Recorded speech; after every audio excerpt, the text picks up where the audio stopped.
Hello అండి, welcome back to icon Sandhya kitchen webs. ఈరోజు మన రెసిపీ వచ్చేసి ఎగ్ కర్రీ అండి. ఇది మనం రోటీలోకి కానీ చపాతీలోకి కానీ ఎందులోకైనా సరే చాలా ఎమ్మీగా బాగుంటుందండి. అది ఎలా తయారు చేసుకోవాలో చూద్దాం. ముందుగా దానికోసం ఒక కడాయి పెట్టుకొని నేను ఆయిల్ వేసుకుంటున్నానండి, ఒక 2 స్పూన్స్ వరకు. నెక్స్ట్ వచ్చేసి ఇందులో కొంచెం పసుపు, అలాగే కొంచెం కారం,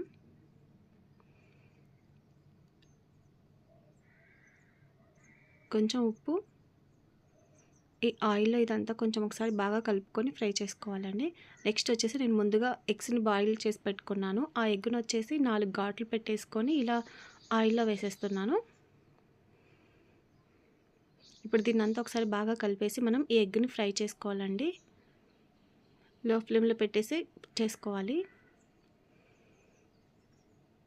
ఇలా అంతా బాగా రోస్ట్ చేసుకోవాలండి. చూసారుగా ఎగ్ బాగా ఫ్రై అయిపోతుంది. ఇలా ఫ్రై అయిన ఎగ్ని మనం తీసి పక్కన పెట్టుకుందామండి.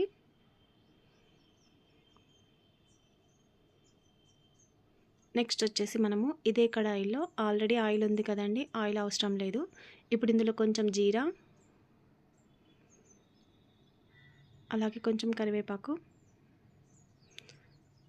నేను ఒక 3 ఆనియన్స్ తీసుకొని ఇలా చిన్న ముక్కలుగా కట్ చేసుకున్నానండి. అలాగే ఒక 2 మిర్చి తీసుకున్నాను. వాటిని కూడా ఇలా పొడుగా కట్ చేసి హాఫ్ ముక్కలు చేసేసాను. వీటన్నిటిని వేసేసుకొని వీటిని ఫ్రై చేసుకోవాలి.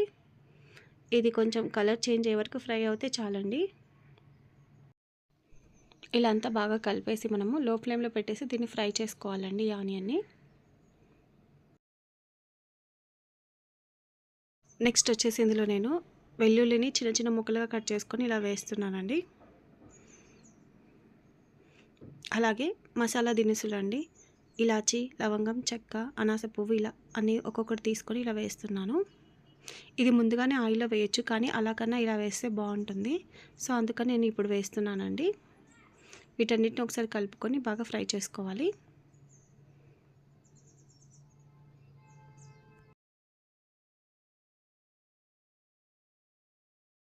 ఆనియన్ ఫ్రై అయిపోయింది కదండి. ఇప్పుడు నేను ఒక పెద్ద టమోటాని తీసుకొని దాన్ని ఇలా ప్యూరీగా చేసి వేస్తున్నాను.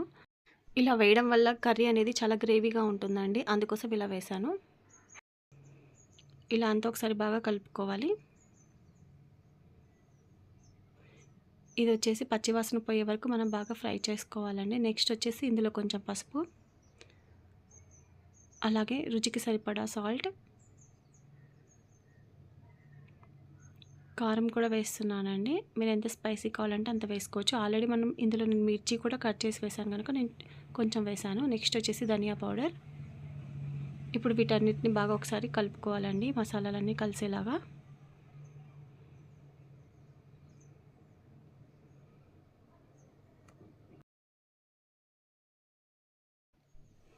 ఇలా అంతా కలుపుకున్నాం కదండి. నేను మరింత రుచి కోసం నేను కొన్ని క్యాష్యూ తీసుకున్నానండి, జీడిపప్పు తీసుకొని దాన్ని కొంచెం వాటర్ వేసి ఇలా పేస్ట్ చేసుకున్నాను. దాన్ని ఇందులో యాడ్ చేస్తున్నాను. ఈ పేస్ట్ వేయడం వల్ల కర్రీ అనేది కొంచెం రిచ్నెస్ వస్తుందండి. ఇలా అంతా బాగా కలిపేసుకోవాలి. ఇలా కలుపుకున్న తర్వాత కొంచెం వాటర్ని కూడా యాడ్ చేస్తున్నాను. ఇలా అంతా ఒకసారి కలిపేసుకొని దీన్ని బాగా మూత పెట్టేసి ఒక 2 నిమిషాల వరకు మగ్గనివ్వాలండి.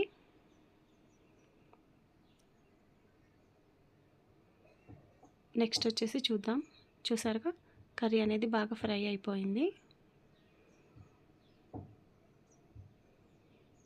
ఇప్పుడు ఇందులో నేను కొంచెం బటర్ వేస్తున్నానండి. దీన్ని కూడా అంతా ఒకసారి కలిపేసుకున్న తర్వాత మనం ముందుగా బాయిల్ చేసుకున్నాం కదండి ఎగ్, ఆ ఎగ్స్ని కూడా ఇందులో యాడ్ చేసేస్తున్నాను. నెక్స్ట్ వచ్చేసి దీనిపైన కొంచెం కొత్తిమీరని కూడా యాడ్ చేస్తున్నానండి. ఇదంతా ఒకసారి కలిపేసుకోవాలి.